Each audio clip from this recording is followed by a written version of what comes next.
George Radcliffe, please.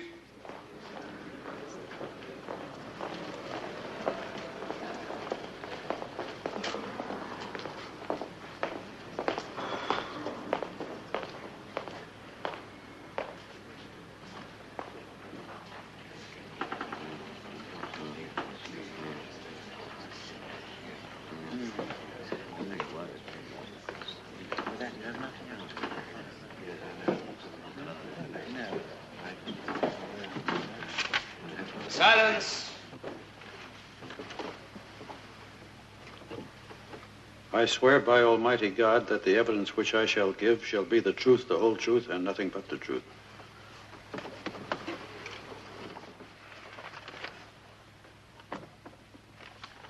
Mr. Radcliffe, you are a citizen of the United States, are you not? Yes, I am. And you have been living in London how many years? About 5. During which you have been, and still are, an executive of the Jason Root Air Freight Corporation. An employee, sales manager. Mr. Radcliffe, on the night of Wednesday, the 1st of September, you were in the offices of Jason Root's Air Freight Corporation. Yes? You had been asked to work overtime? No, I was doing some personal work. You had not been asked to work overtime? Employees never worked overtime unless they volunteered. It was company policy. Did you know that upon that evening, an unusually large sum of money in cash would be turned in by drivers who had made COD collections that day? Anyone who had been in the main office any time during the day could have known. Anyone? Well, how anyone? Daily shipment information was posted on a bulletin board. And anyone reading that bulletin board would have known that over £60,000 in cash would be on the premises that evening. Anyone who could decipher the code we use in those listings.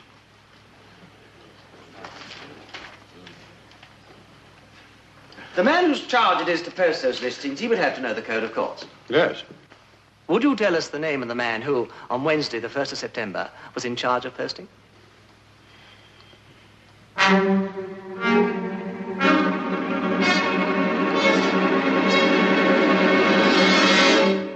Donald Heath. Would you speak a little louder, please? Donald Heath.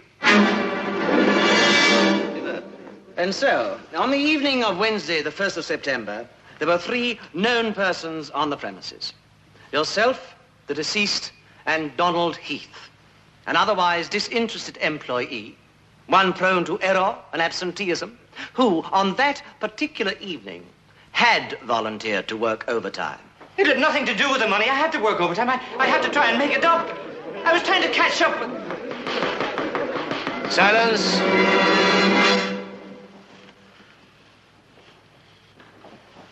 Mr. Root and yourself were aware of one another's presence?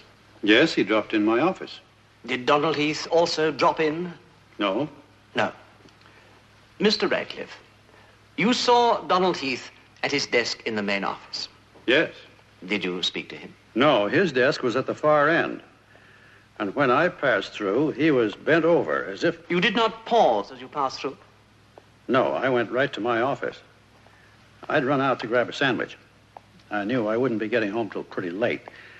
And as I was coming back, I remembered I hadn't called my wife to tell her I wouldn't be home for dinner. I wanted to call her quickly to tell her to go ahead and eat and to apologize. And as I started dialing, I heard Root call me. That you, Cliff? It could not have been Donald Heath who called you. He wouldn't call me Cliff.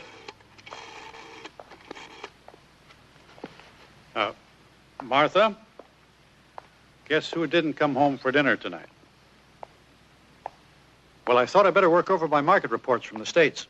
One of these days, you're going to lose your pants. Not me. I use my wife's money. You Americans have no scruples about your wives going without their pants. Oh, I don't know. A couple of hours. Maybe less than that. I always like you to wait up. Bye. Had your supper? Oh, I had a sandwich. I had to wait for those CODs. Did they come? Would you like to help me count them? Come and see how it feels to stand in cash up to your... Don't rub my nose in it. Come into my office and have a drink before you go, eh? Okay.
You pursued the man. You caught him. Thank you, Mr. Radcliffe. Mr. Radcliffe, when you came upon Mr. Heath down there in the boiler room, did he have anything in his hand? Yes. Would you tell the court? A bottle. He was not holding a satchel containing 60,000 pounds. No. Thank you, Mr. Radcliffe. No doubt you've become aware in the course of the trial that the boiler room was searched, and searched again and again, but neither the satchel nor the 60,000 pounds were ever found. Yes.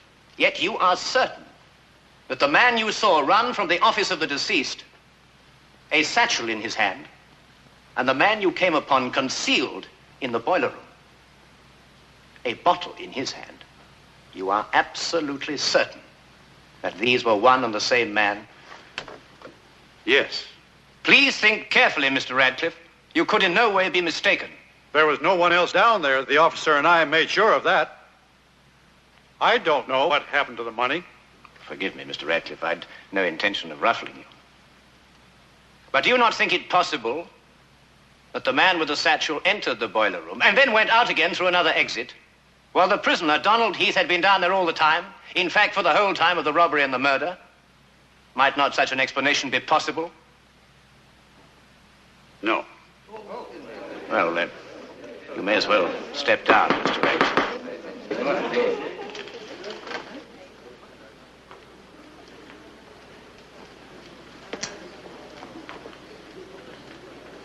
You didn't have to come, Martha. That jury's taking a long time. It's the money that's worrying them. Even in Old Bailey, you can't get away from money worries. I wonder what he did with it. Why doesn't he give it up now when it might mean his life? It's about the only thing that could make a man give up that kind of money.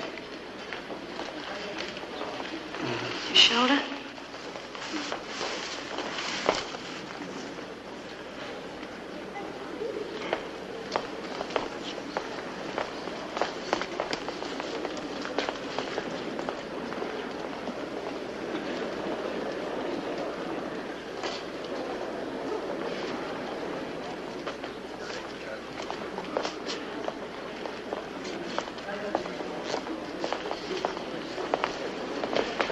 Quite a deal. This could be it, Martha. Who is he? My future partner. If nothing goes wrong.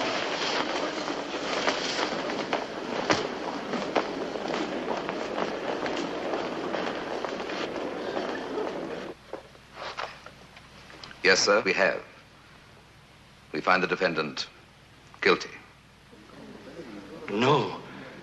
No. No, I swear to God, no. You've got it all wrong. Radcliffe. Radcliffe. God in heaven, Radcliffe, please tell them the truth. You know I didn't do that. You know that, love. You know I didn't. Silence. Please. I'm sorry. Tell them, Radcliffe. Silence. It wasn't me. You know it wasn't me. It must have been you. Silence. It was you, Radcliffe. I didn't do it. It was he. He did it. You did it, Radcliffe. It was you, Radcliffe.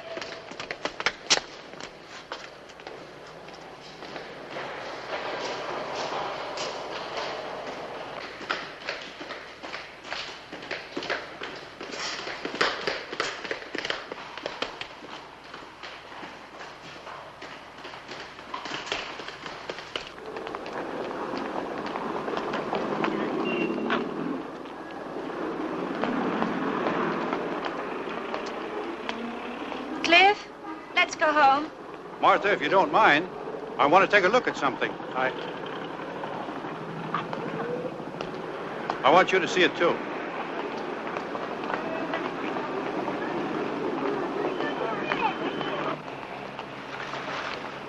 Now, there it is.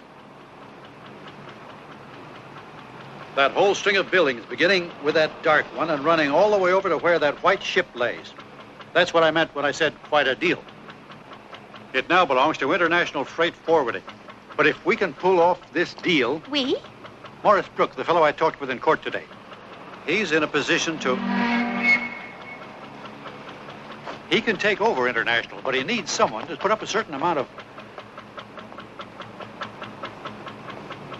Wait here a minute, will you?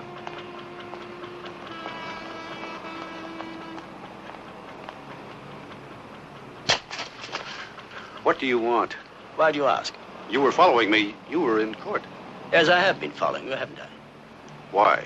Simply drawn, Mr. Ratcliffe, irresistibly and all that. What are you? That warms it, Mr. Ratcliffe. It's been years since anyone cared enough about Jerry Clay to ask him what. I'm a counselor at law. Take it, it's worthless. The bar, a retired man. What do you want? To thank you for your superb performance in court today. How admirably you told your tale. Standing there like truth carved in brass. No, I assure you my interest is purely professional. They can't retire a man's interest, can they? No, that they cannot, Mr. Ratcliffe. Reduce me to earning an honest living as a handyman of all things. That they can do. But reduce my interest in... In what? Well, I've often wondered, what does a man do after he's condemned another man to life imprisonment? Does he take tea? Go to church? Make love? I have this compulsion to watch a man's behavior at such a time. You might call me a kind of intellectual peeping Tom. You... Cliff!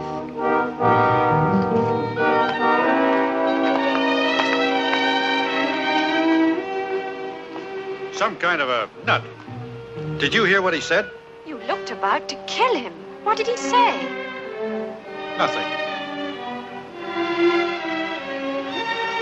You're cold. Mm-hmm.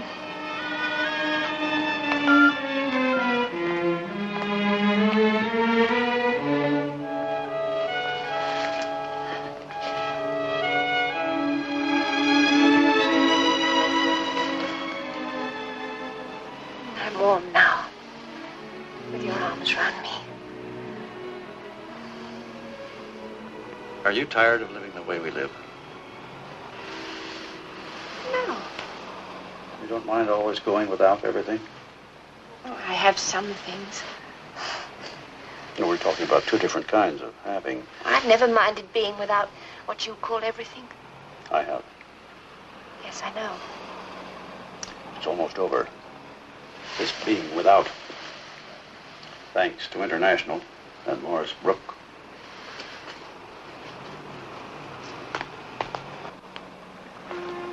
Do you know how long I've been waiting for this chance, Martha? All those years in the States after the war and nothing happening, nothing. And then coming over here and more nothing. That man, Brooke, you said he needs someone with a certain amount of money? And the knowledge of the freight business. You have the knowledge. I have the money, too. You don't think I've been playing the stock market just to be playing with something, do you, Martha? Has something good happened? I've made a killing.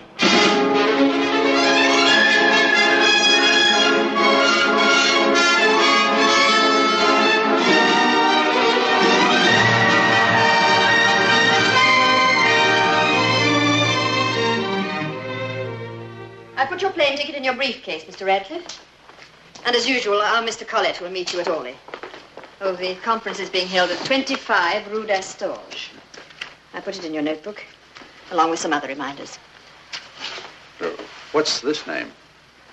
Castor, as in oil.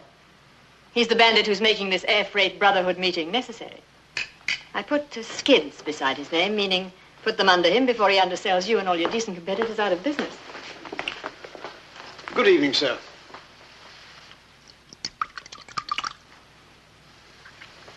Thank you very much, sir. Oh, incidentally, I recall your being dissatisfied with your hotel room when you went to Paris last year. Oh, no, it was the year before. Was that just because Mrs. Radcliffe wasn't along? How do you remember every little thing I tell you, Miss Osborne? You pay me well. Oh, Mrs. Radcliffe isn't going with you tomorrow, after all, is she? No, I'll just be gone a couple of days. I didn't leave you a reminder to send her flowers. No, you don't have to remind me to do that. I know. I have that kind of wife. She has that kind of husband.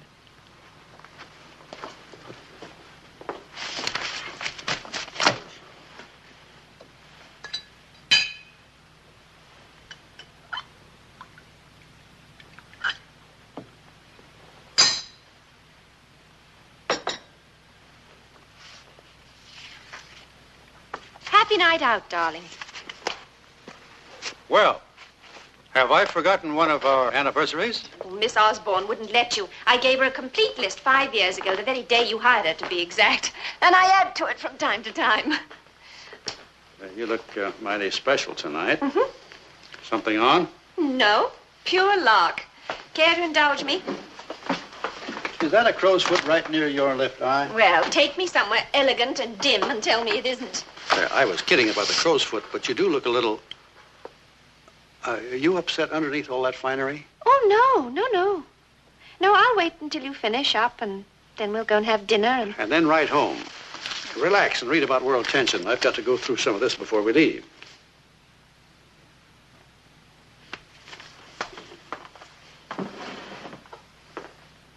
Miss Osborne, if the shipment Cliff, goes by sea, we'll be hit. have you read this story?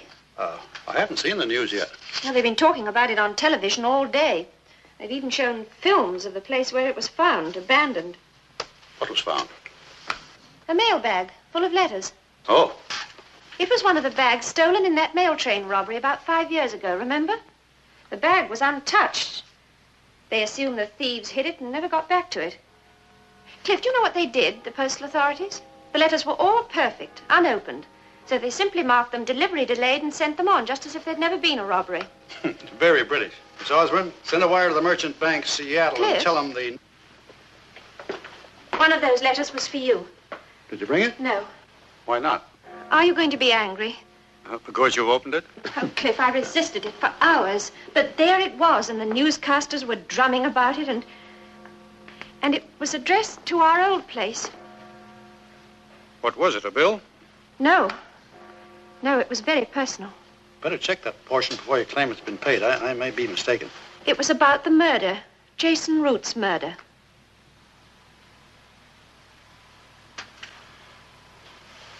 Where is it? I threw it away. Where? I thought the first thing you'd ask is why. In the wastebasket in your room. All right. Why? Because of what it said. What did it say, Martha? Radcliffe, you killed Jason Root.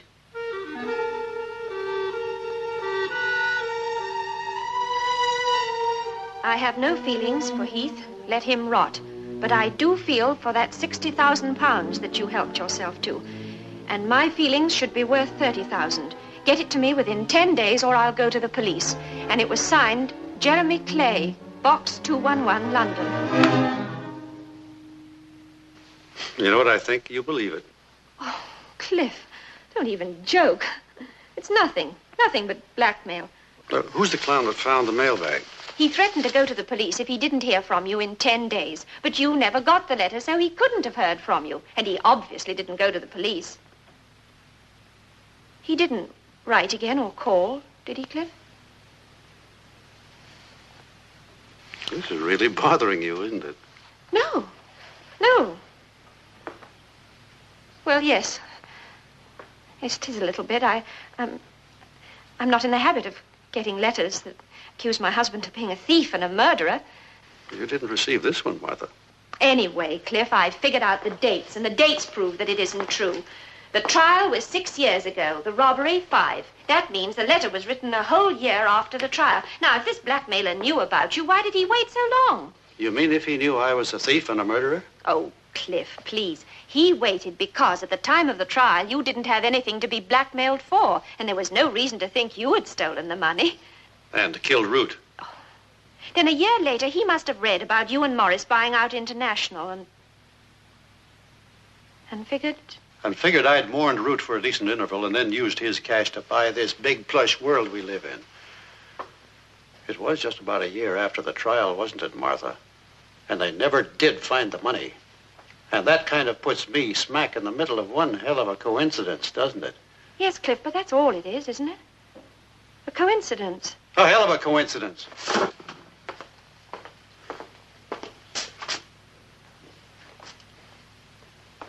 Dinner at the club all right with you? Yes, of course.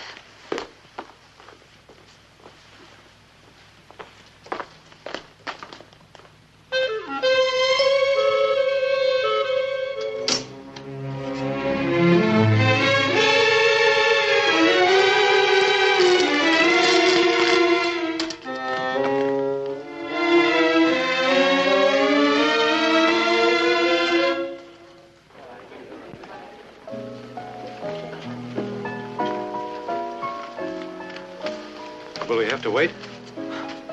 Your usual table is... I'm sorry we didn't expect you tonight, Mr. Radcliffe. Would 35 minutes do? We'll wait at the bar.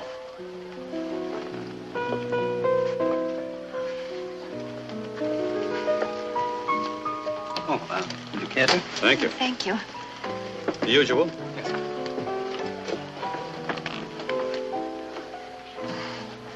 You're not going to let a little 5-year-old blackmail spoil your dinner, are you? Let's not talk about it anymore, Cliff. I threw away the letter. You got rid of the spool. Let's... I think we better go right home and talk a lot more about it, Martha. Mr. Ratcliffe? Drinks, Cliff. Well, hi. Your old friend, Mrs. Harris, would love you to join us at the dark end of the bar. I'm Cindy. Lily's here. We were just going to finish our Oh, drinks. let's go over and say hello, Cliff. She'd be awfully hurt if we... Shatter, but never show it. She shatters only internally, rather like a mine.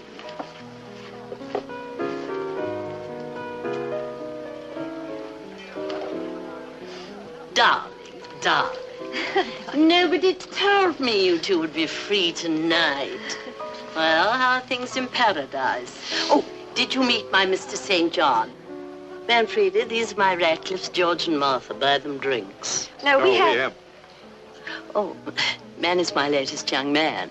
I support him while he writes his ponderous little plays, and in return he keeps me from growing too old while my husband does the diplomatic circuit. Have you heard from him lately, Lil? Only by check. Isn't it terrible of me? I love having everyone suspect everything. Do you suppose I do it to feel superior?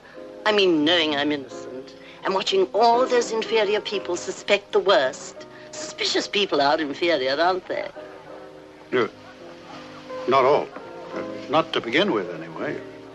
Well, believe it or not, I am innocent. All I've really been doing with Manny is trying to get him to write one of those angry dramas about young people fighting out their problems on a mussed bed. I deplore anger. The most I allow myself is petulance. Admittedly, it's somewhat feminine, but then feminine emotions are easier to understand. Don't you agree, Mr. Radcliffe? I don't know. My wife doesn't get emotional too often. Be quiet, Manny. Buy me a drink. Shall we dine together? Just the four of us. We were just on our way home. Well, just the three of us. Well, Cliff has work to do. He's going to Paris in the morning. You're not going? No. Oh, well, of course, we'll do a bit of shopping together. I'll call for you about 10-ish. And while we're shopping, you can tell me about all this. Night. Going already? Good night, Mr. St. John. Cindy.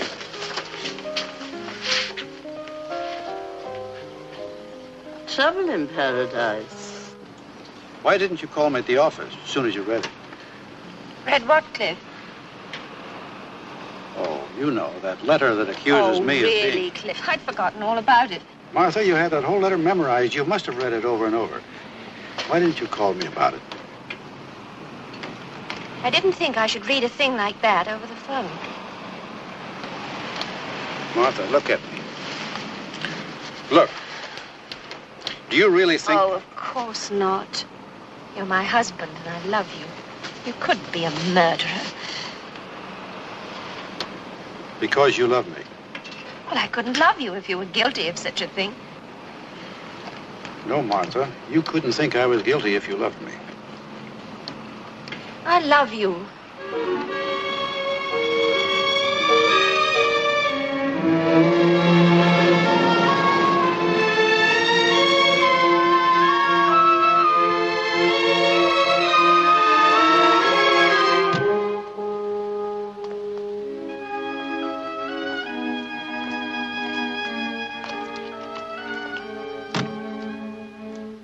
Good evening, Betty.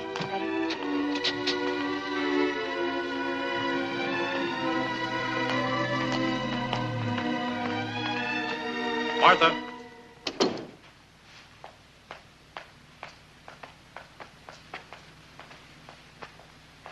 That letter gave you an awful shock.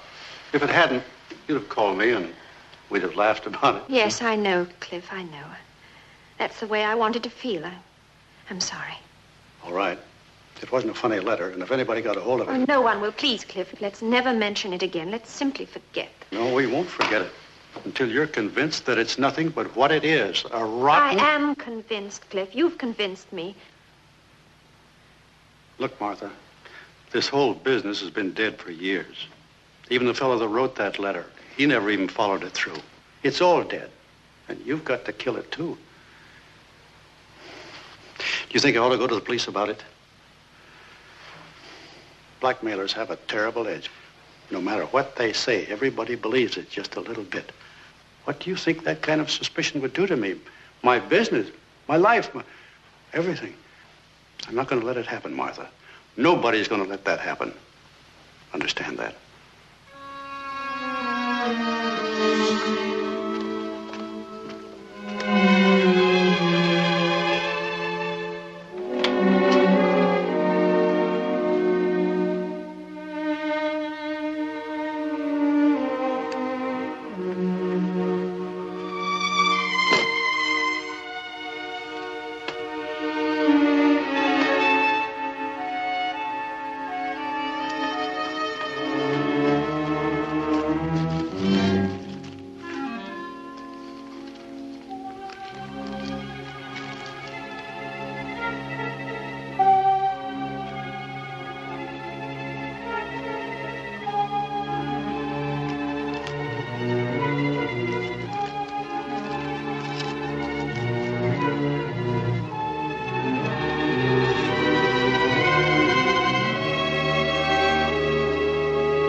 Martha? Cliff, you have to be up early. You know how we are when we start talking. All at once, it's morning. We never did get around to dinner. I'm not hungry.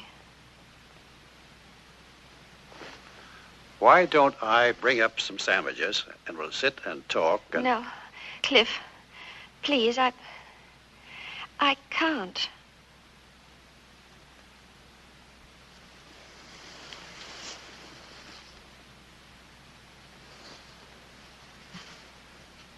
I can't believe this. We've been married too many years. We know each other. We know everything about each other. Do you think a woman could live with a man, can sleep with him and not know she's sleeping with a murderer? Do murderers make love differently?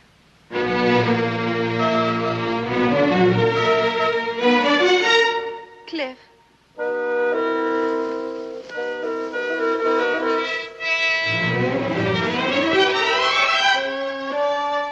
Cliff, I'm sorry. And you're right. I'd know, somehow. Come to bed. If you doubt me now, Martha, it's because you've doubted me for a long time. Maybe since I made all that money. Maybe before that. Maybe since the trial. Oh, no.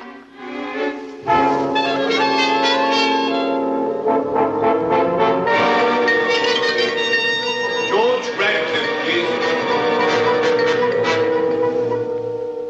What's the matter, Martha? Nothing. Nothing, Cliff.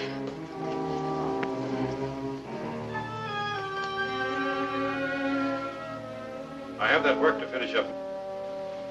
I think I'll sleep in the study so I won't disturb you.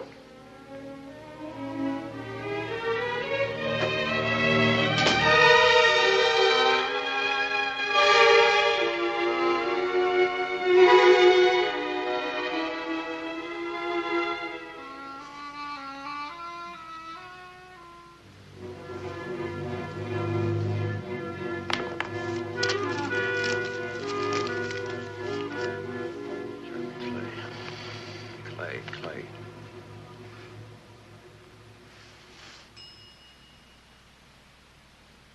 Information. Do you have a listing for a Jeremy Clay?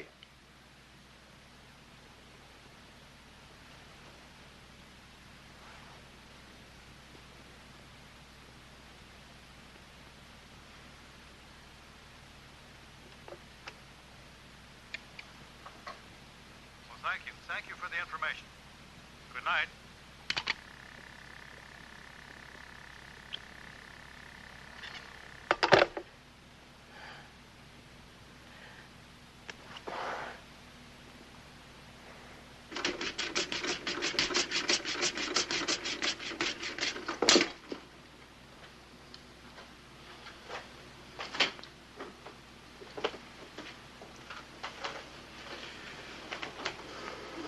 Cut yourself. Why don't you use an electric razor? My father gave this to me on my 13th birthday. Did you need it at that age? Well, I've always had more than my share of whatever they call those male things, hormones or something. Yes, I've noticed that about you often. Anyone hearing us making this self-conscious small talk would think we'd spent the night together. You packed? Last night. Didn't you work? I'll try on the plane.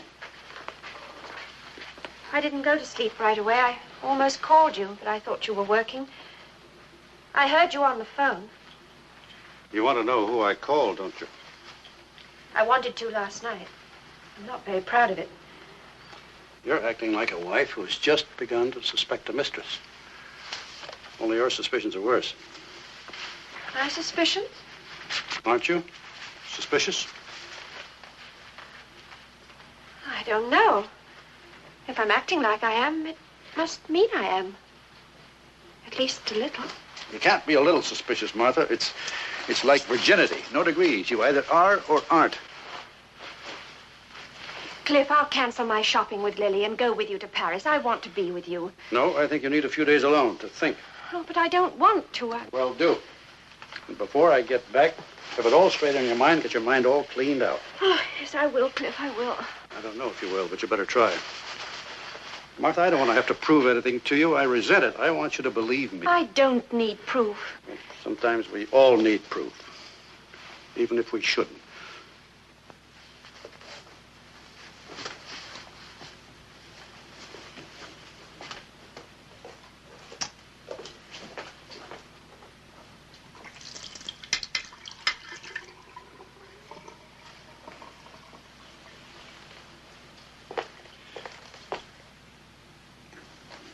Will you throw that in my bag?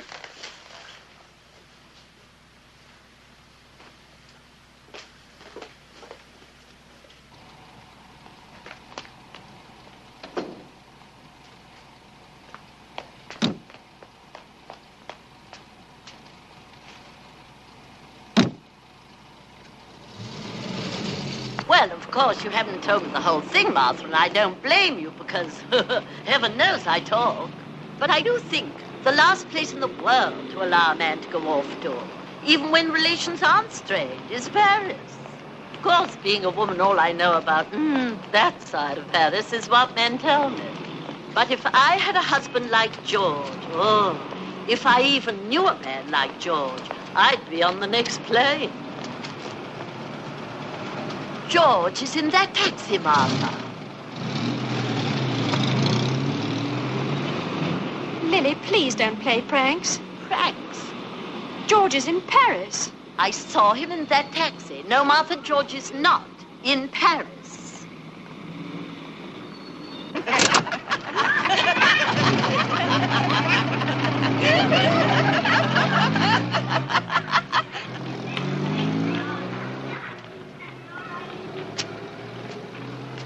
What do you want?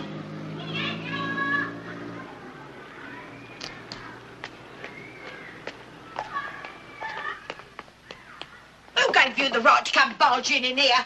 I was given this address for Jeremy Clay. By whom, may I ask? Someone helpful. Pity we can't all be that way. Helpful, that is. I can help you. Follow me. Thank you.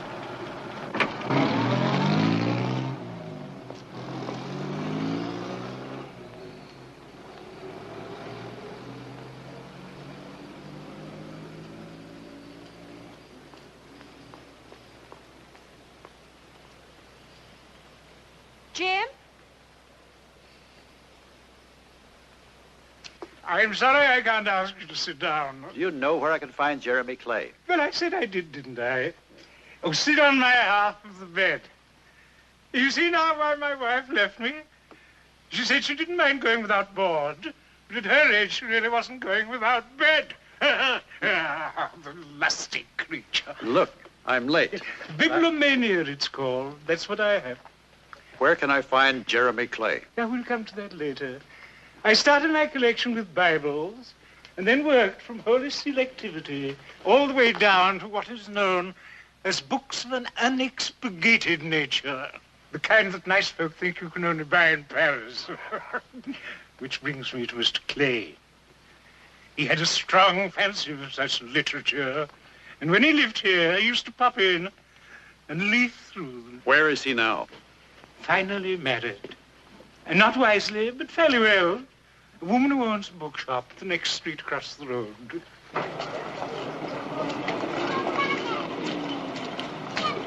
Lovely hot chestnut.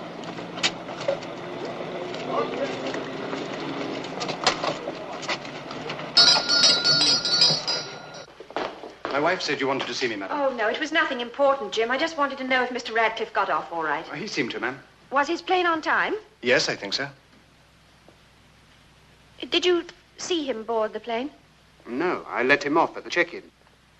Oh, yes, thank you, Jim.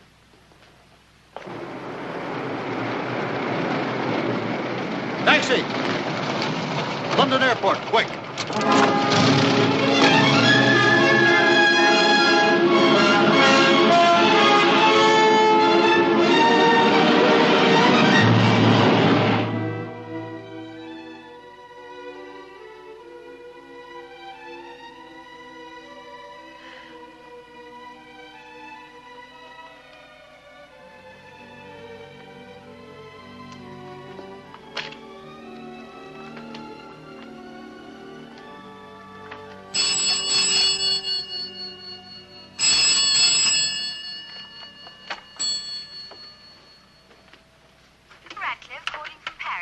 Yes, all right, Betty, I'll take it. Hello, Cliff. No, I was awake. How does Paris feel? Well, you're the sort of man who should never go to Paris without a woman. Yes, of course I miss you tonight. I missed you today, too. Oh, well, it's probably only one of Lily's pranks, but she said she saw you in a taxi today, in town. Do you think Lily would play that kind of a prank? Are you still on, Martha? Hey, look, I've got to get this conference started. I'll call you in the morning. Oh, Cliff, wait. I can't seem to simply ask you directly if you were in London today. I'll call you in the morning, Martha. Good night.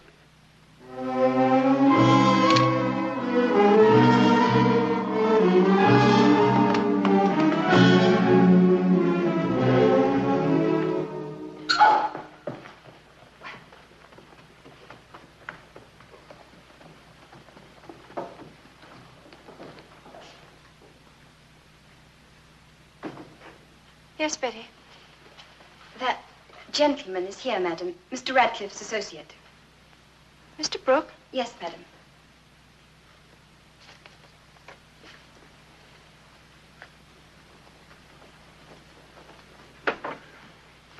Ah, I'm sorry to barge in like this, Martha, without calling. I know you prefer to respect the formalities. What are you doing in London? Business? It must have been very vital to pry you out of your New York. It is very vital. George is in Paris. I know. Would you mind airing out the guest room? Miss, will you take my bags, please? Now, these jet flights are all very fast and practical, but you tend rather to wind one up. My hat and coat, please. Would you, care to unwind me, Martha? A drink would help. Betty, when you've aired out the guest room, would you bring down my robe? It's a little chilly down here. Yes, madam. Some people manufacture their own chilliness, the way others generate their own heat.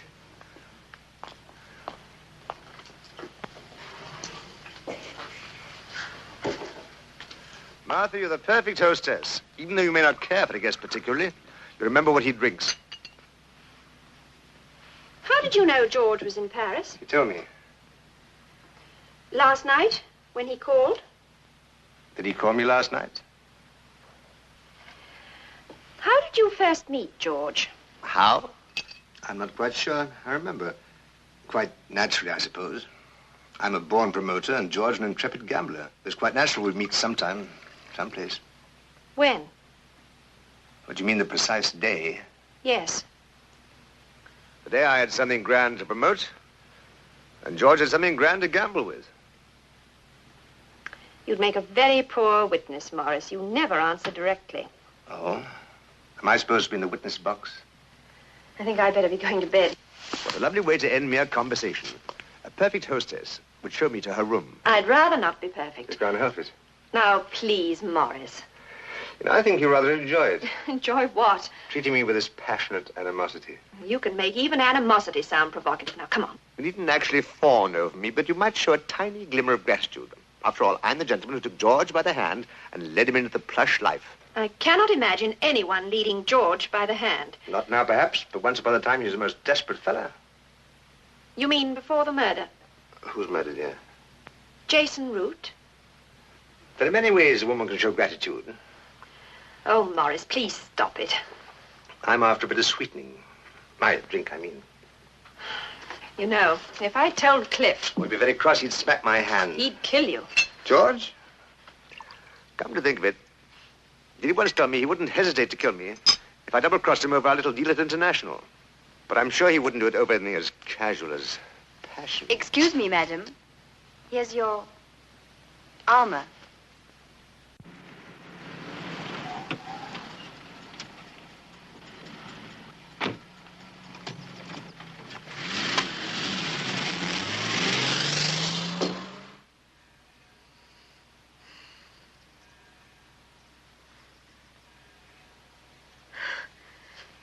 Oh, I thought... That meeting can be finished any time. This has to be settled now, Martha. Finished. That's why I came back. Oh, I feel so bad.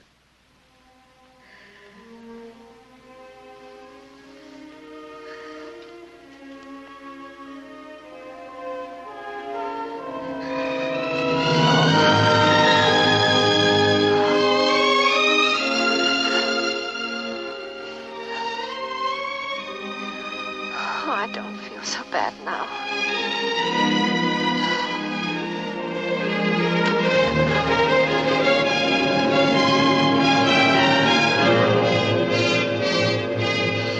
I was in London yesterday. I don't care, Cliff. I was looking for Clay to make him... Oh, don't talk. To make him admit he was lying when he wrote that... Well, you know he was. Well, admit it to you. Did you find him? He wasn't there. You'd like to hear it from him, wouldn't you? That's the kind of proof that would convince you, isn't it? No. No, I feel convinced, Cliff. I feel convinced now. That letter wasn't enough to do this to you, Martha. You've always thought I killed Root. No, I... Oh, please, please, don't. Don't move away. I won't. If you don't want me to. I love to hold on to you, Cliff. I love you. Always have. I always will. I promised. That first time, when we rented the little cottage in East Hampton. West. Was it West?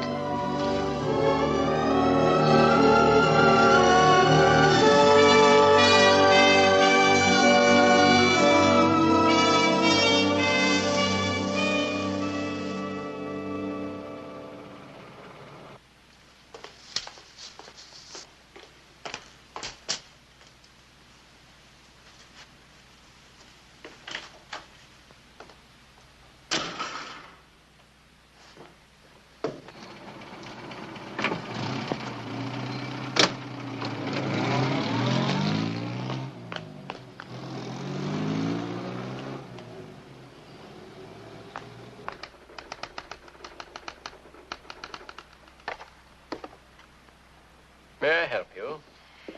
Would I be permitted to look at the files of a trial? A murder trial? If you could give me the details. This lever will adjust the focus for you, madam. And to raise the columns, use this dial on the left.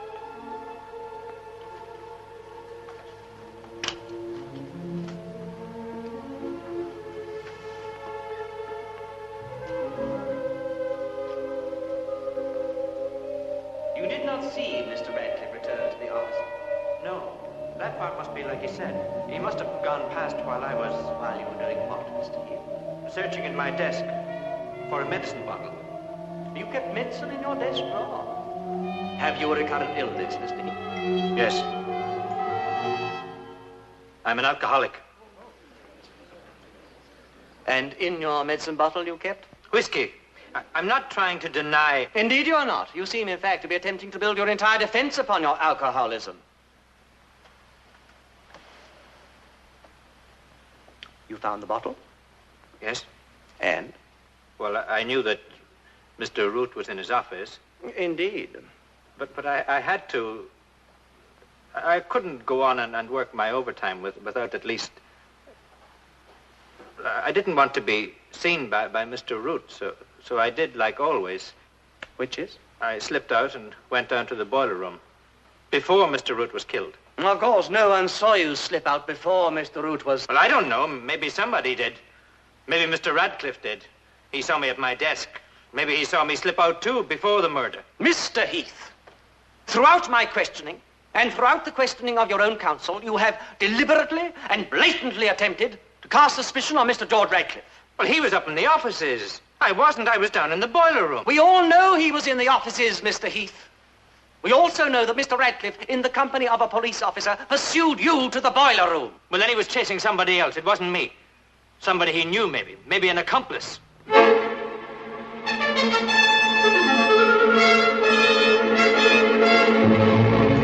that must be it. Him and this other man. Mr. Heath, are you asking this court to even consider that George Radcliffe could be involved in a plot to rob and murder a man who had been a great friend and, as we all heard, a friendly benefactor? Mr. Heath, after observing this inhuman, immoral effort you are making to save your own neck, I doubt if there remains in this court one person who can continue to believe in your protested innocence. I can.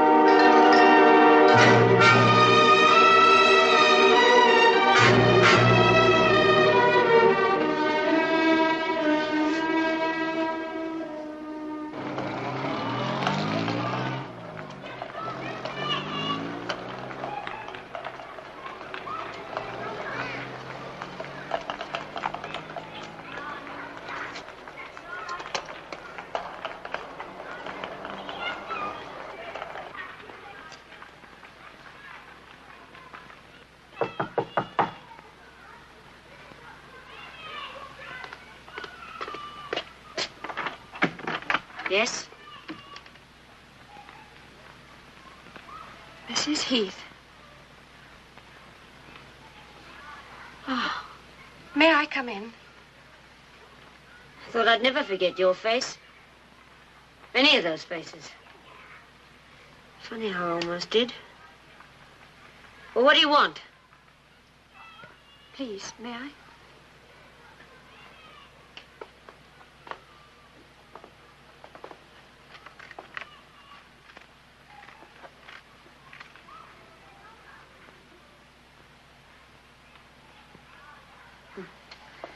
I thought nothing had brightened this place, except Donald walking in, free, cleared.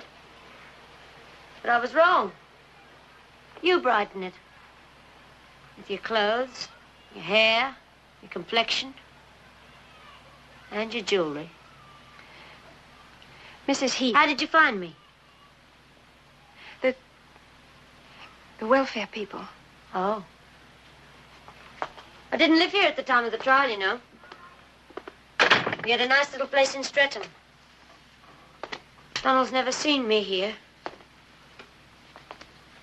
Would you like your husband to see you in a place like this? Or what do you want? I want you to tell me something. As a favor? No, I'll pay. What do you want me to tell you? The truth. You can't buy that. I know. Want some tea? I always drink tea when I feel like being sick. Donald tried to keep things down with whiskey. Mrs. Heath, your husband's in prison. He may never get out. If you would just tell me... I mean, if you know, and if you can believe me when I swear I'll never tell anyone. If you would just tell me... What? Your husband... What? Was he... Was he what? I'm sorry, I can't... Can't seem to be able to say it? Why can't you ask me that simple question? Was my husband guilty? What does it do to you to have to come here and ask me that? Does it make you want to be sick? I'm sorry, Mrs. Heath. What's going on, Mrs. Radcliffe? Why do you come here asking these questions? Something happened to open up an old sore? I have no... You were in court. You heard everything. You saw. You saw my husband weep. Those tears washed away his manhood, what was left of it. But they also washed him clean. Innocent. Women know innocence. Now, your husband didn't weep. He sweated a little. And sweat doesn't clean. You knew even then that he was guilty.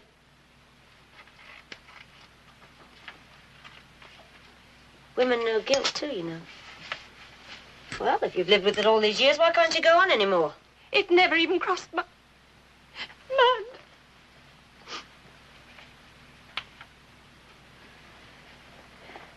They said they'd review his sentence if he told them where the money is. You think he'd let us live like this? In this garbage pit if he had that money? You think he likes jail? If he knew where the money was, if he could touch it, he'd tell. Donald would tell. He's cured, you know, of that drinking business. He's got a half-nice color to his face. Like when I first knew him. I guess your husband's got a nice color to his face all the time. The money he's got. You can buy sunshine, even in London. What are you throwing away there, Lucy? You have to believe your husband's innocent, don't you? You have to blame someone else. I blame the rats. Here, look. Hungry rats always get the bait without getting caught.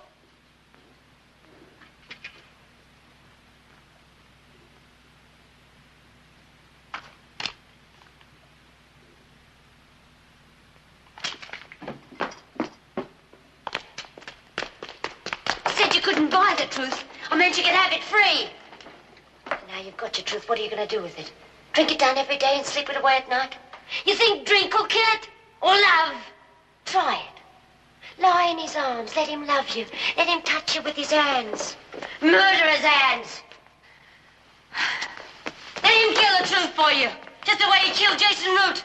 And my Donald. And maybe someday he'll kill you, too.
What are you doing in this place?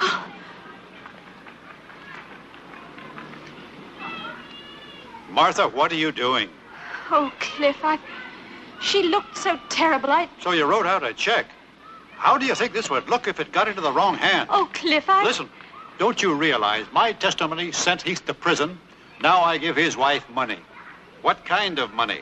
Conscience? Hush? What kind? I don't know. What kind of money do you have? This could ruin us. What kind of money? Martha. Tell me, where did you get that money? We'll talk about this at home. No. Right here. Now. Cliff, where? I told you I made a killing. Oh, I know that phrase. Down the years, it's made bad dreams. In the stock market, Martha. I explained it to you. That day by the river, remember the day I showed you International? Yes, I know. I remember the day of the trial you explained. Yes, I know. You didn't understand? Yes, oh, Cliff, I don't understand stocks and takeovers. Cliff, did you explain? What did you explain? Tell me. I have the papers at home. Notes, receipts. I'll show you how I did it. Tell me. I borrowed. I bought. It was a gamble. I put us in hock for the rest of our lives, Martha. On a tip from a man in the States I'd never even seen. I'd only talked with him on the telephone. I had to take the chance. Brooke was waving that deal in front of me. I needed a lot of money. It was a gamble, Martha. Nothing more. It sounds so... Oh, why can't I believe you? You still can't? Oh, Cliff, take me home. Show me the papers, the receipts, anything. I wish I didn't have to be shown, but I hope I can find them, but maybe they're in my office, in the files. Then just take me home. I'll get them tomorrow? Yes, tomorrow.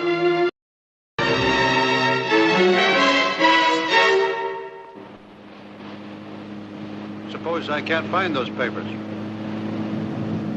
Well, we'll just forget the whole thing, won't we? Will you?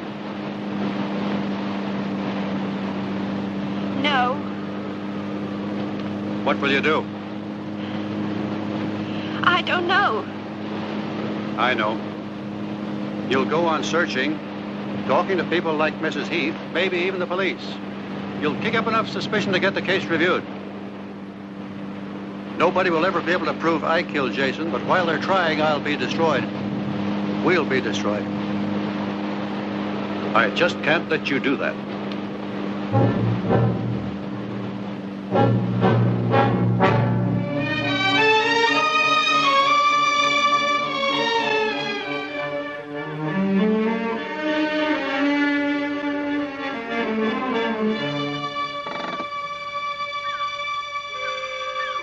I needed that drive. The old American cure-all, a long drive in the country. Want to stretch your legs?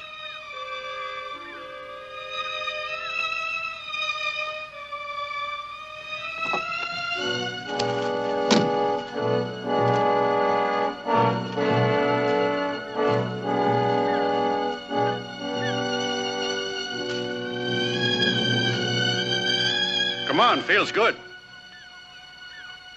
No, I'm all right, Cliff. Stretch them for me.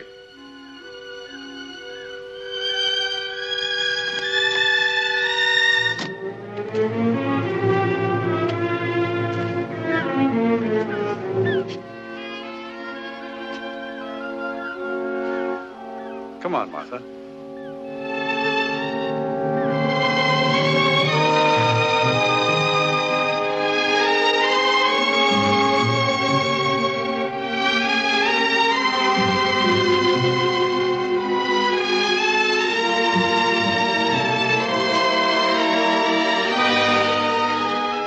Buy that cottage in East Hampton.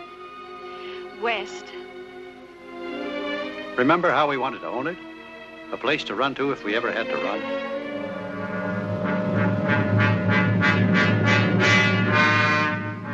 Let's go home. There's no hurry. No, I want to.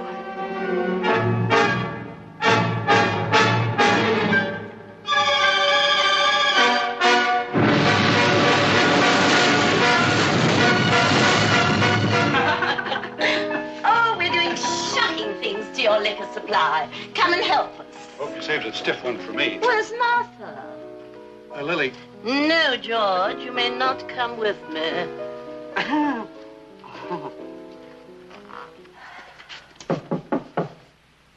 Cliff? It's Lily. Oh, Lily, come in.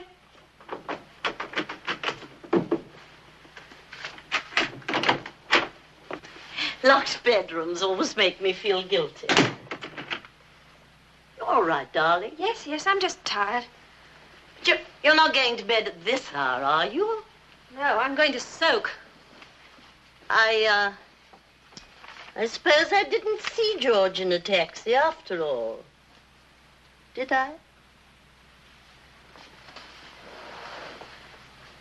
It was George.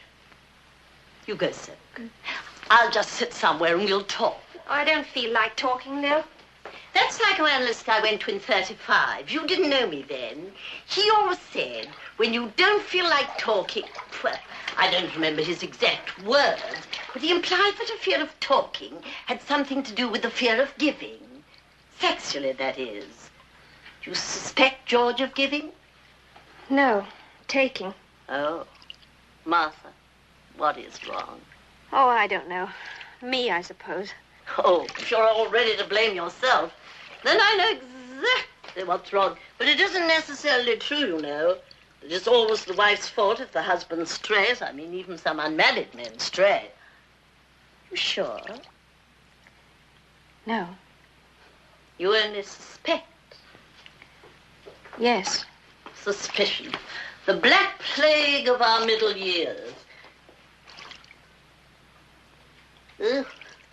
The things that can make you love men. What? Oh. Oh, that's just one of those little things that grow between a man and a woman who live together. What are you talking about? His razor. I always wash it for him. I left in such a hurry this morning. Well, there is one consolation, Martha. Eventually, whatever they're doing, and regardless of whomsoever they may be doing it with, it's over. Yes, it must be nice to have it over with.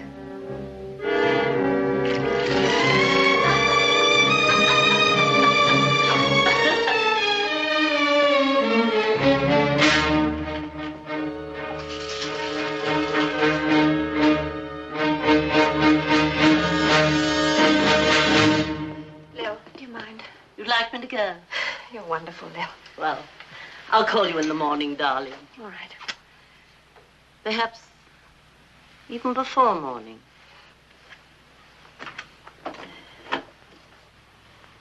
Run out of girl talk? Oh, run along and say our goodbyes to George, Manny. He's gone. Taking the other fella to the airport. Sure you got that business straightened out, huh? Did my best. Thanks. We're in good shape. Nothing can hurt us. Well, I can't think of anything ordinary that could hurt us. Anything out of the ordinary, prevent.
me. How? Help me. How? I feel in the middle of some place, high and empty. I'm frightened. I've always been so closed in, Cliff. I've always had strong arms around me. Even you. We didn't even know each other, and you put your arms around me, and all these years you've never taken them away. Right from that moment until now. They're still around you, Martha? No. No, I've moved out of them. I can't find those papers, Martha. I must have left them at the office. Oh, never mind, Cliff. You don't want to see them? I don't care. I don't want to care, not about anything. A little while ago, for just a moment, I even thought I might kill myself. Stop it. I know you, Martha. You couldn't do that. That wouldn't make things right. And you have to have things right. You want Donald Heath to be freed and the real murderer put away. And you think I'm the real murderer. So you won't slit your wrist. You'll turn me in. I don't think I could. Not tonight. Maybe not for a year, but it'll come. Do you expect me to live with that? I don't think I could turn you in, not even if I knew for certain. I'd find some way to live with it. Maybe you can live with it. I can't. Then I'll just have to find out for certain. How? Asking questions, raking things up like a ghoul in a graveyard? Martha, forget it. I can't. Martha, you don't know about murderers. Should I? Well, what if Heath is innocent? That means the real murderer has gotten away with it for 6 years. Do you think he's going to stand by and let somebody rake it up? Do you think he'll just let you... How do you suppose he'll protect his freedom? He'll kill me.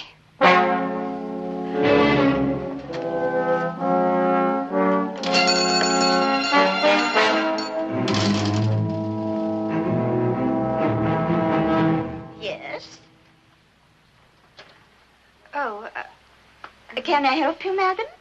Is Mr. Clay here? Mr. Jeremy Clay? In the back. Pay me when you leave. Thank you.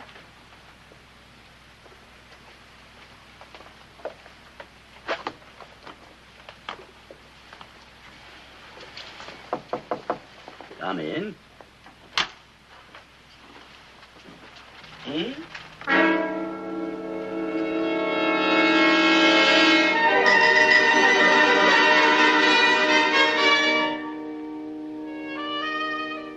I'm Martha Radcliffe.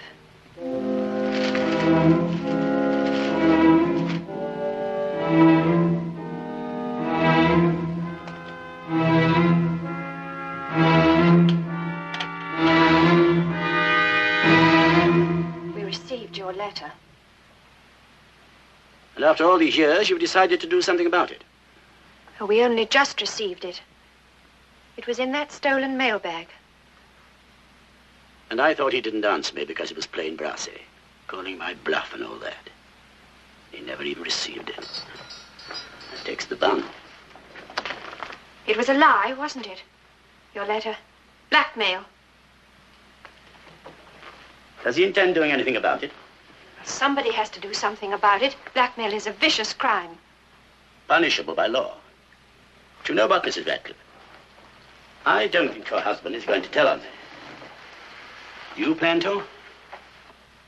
Yes. Then I shall be punished. Not only for blackmail, mind you, but also for withholding evidence. You see, I didn't come forward at the trial, as the saying goes. I knew the truth. I couldn't have attempted blackmail without knowing the truth, could I? What truth? Your husband murdered Jason Root. That's why I was afraid to press him. One is careful about harassing a murderer. Oh, Cliff. And I must admit there were many times when I was tempted to press him. I could have used the money. Once or twice I even strolled by that cozy little cottage of yours in Regent's Park. I paused by the gate, looking, petting the brass gargoyles, brass. Everything about your husband's brass. Does he know you've come here? No, he's left. Left you? Left you alone with all this terrible knowledge? I don't believe you. Think clearly, Mrs. Ratcliffe. If I'm arrested for blackmail, your husband will be arrested for murder. Don't think I won't tell them everything. They won't believe you any more than I. Everything, Mrs. Ratcliffe, in splendid detail. Exactly how he did it, exactly how I saw him do it. You saw him do it? I'd no right to be there, of course. I didn't work there anymore. I had worked there. They were glad to have me at first. After all, a former lawyer does make rather an elegant handyman. You were there? Yes, they were quite glad to have me. To the day they caught me helping myself to that fine store of bourbon whiskey that Mr. Rook kept in his office, then they had to let me go. Now and again I'd steal back. At night, of course.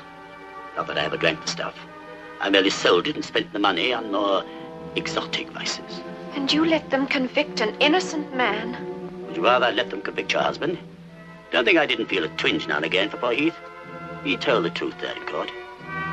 Pity the truth always sounds so untrue. If he hadn't been so mad for a drink, he might have had me for his very own witness. You see, as I was stealing up the stairway, he was stealing down.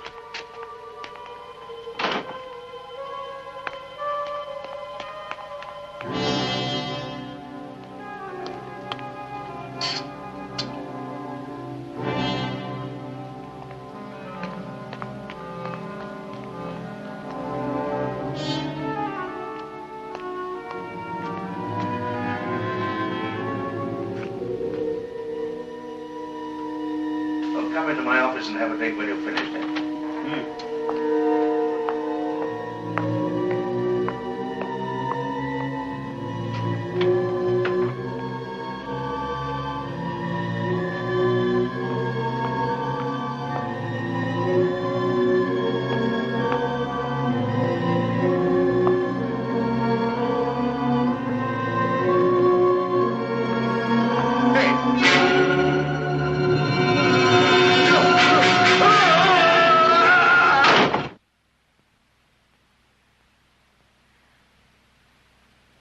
Now what do you do, Mrs. Ratcliffe? I've already thought of killing myself. It seemed the easy way. To lie down in burning water. They say you don't feel the sharp edge. Now that is morbid. Why not forget it all, including my letter? I've no heart to rot in jail. I don't imagine your Mr. Brass has either. Just be thankful I didn't come forward. Oh, you should have. It would have all been over by now. They didn't. We've all lived happily ever after. We'll continue to, won't we? Oh, won't we? Oh, Mr. Radcliffe. Mrs. Radcliffe called. She's called several times. See if you can get me on a plane to New York, Miss Osborne, tonight, if possible. But, Mr. Radcliffe, your wife. It sounded urgent. Yes? Oh, yes, he did. Just this moment. It's Mrs. Radcliffe.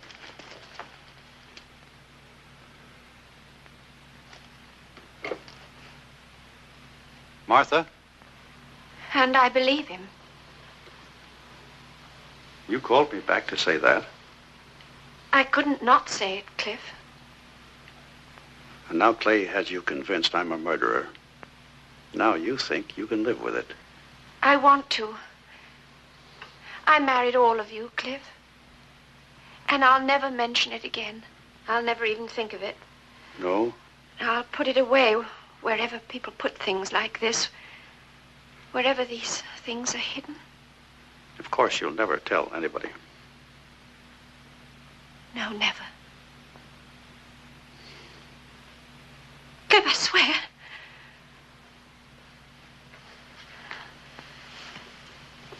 Oh, Cliff, stay. How the hell can any man live with a wife who might turn him in any time she damn well feels like it?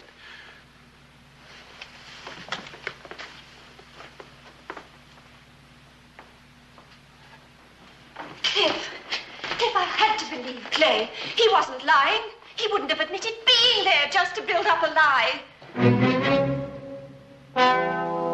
He said he was there? Yes. He saw it happen.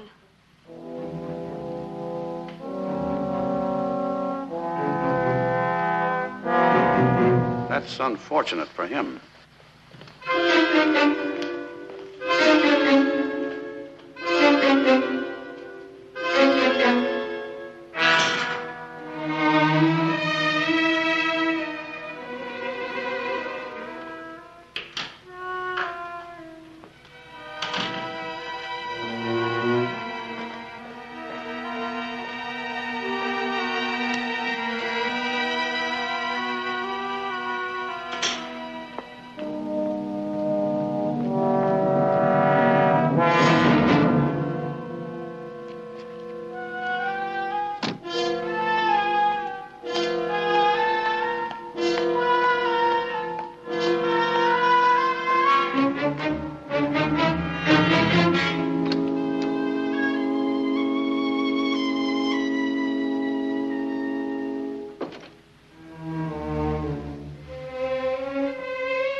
торжественно отмечалась в Москве. В Большом зале консерватории собрались представители общественности столицы.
run up to wound in the 15th minute.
Hello. Lily? Lily, I'll call you back.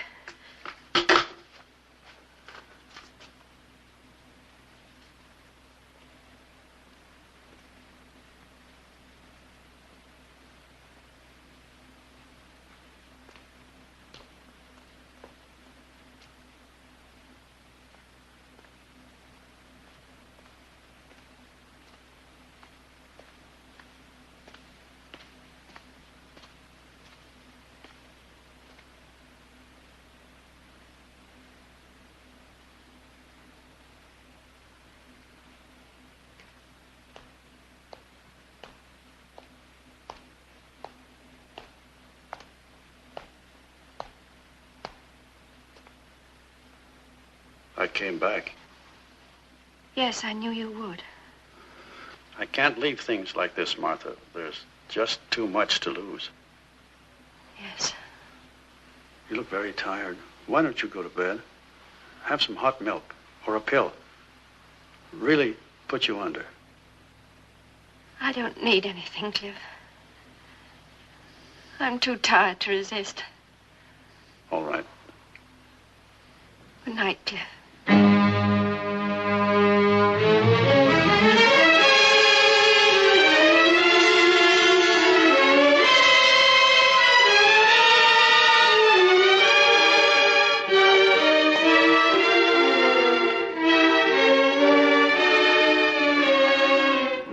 Coming up?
Cliff?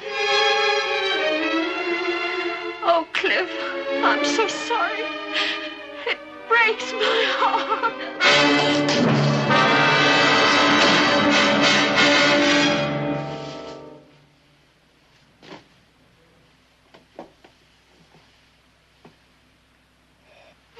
regret this. Telling you I was there was as good as telling you I'd killed Root. Then sooner or later you'd see. Then where would I be?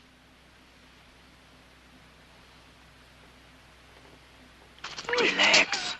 This is the easy way. Remember you said, lie down in burning water.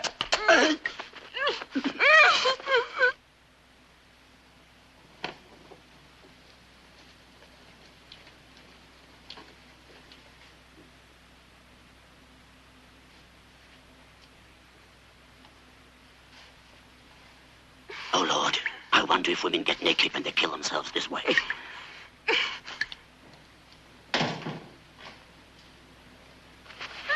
Don't tense.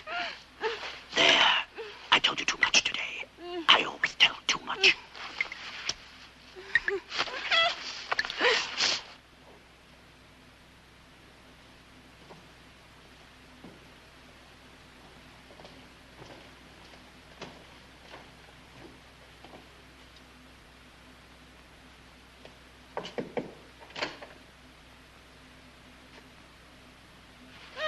Let me get them under the water. No pain.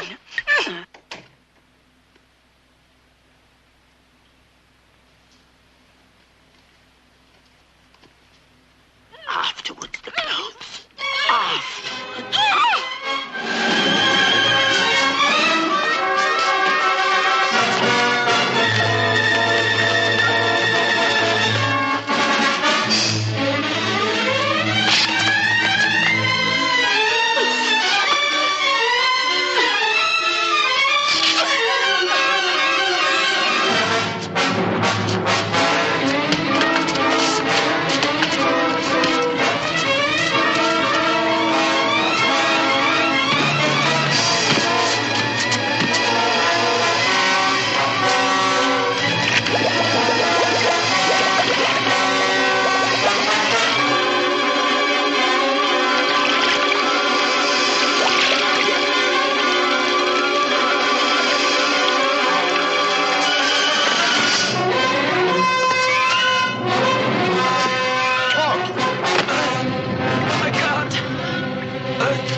I told her I was there.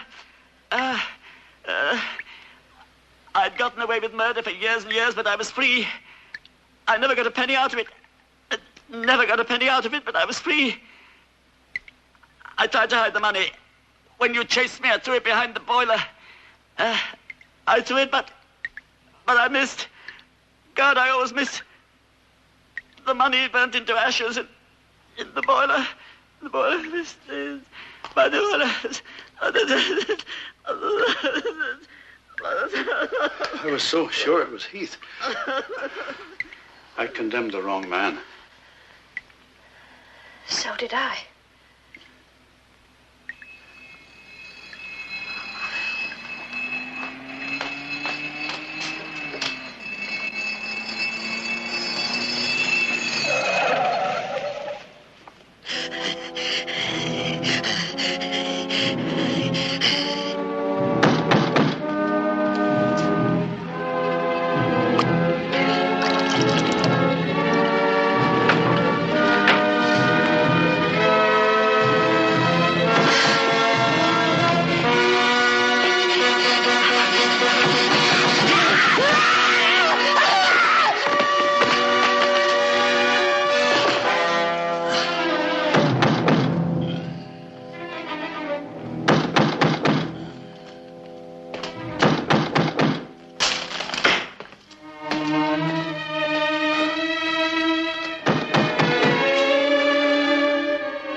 Ladies and gentlemen, you now know who killed Jason Root. Please do not reveal this secret to anyone.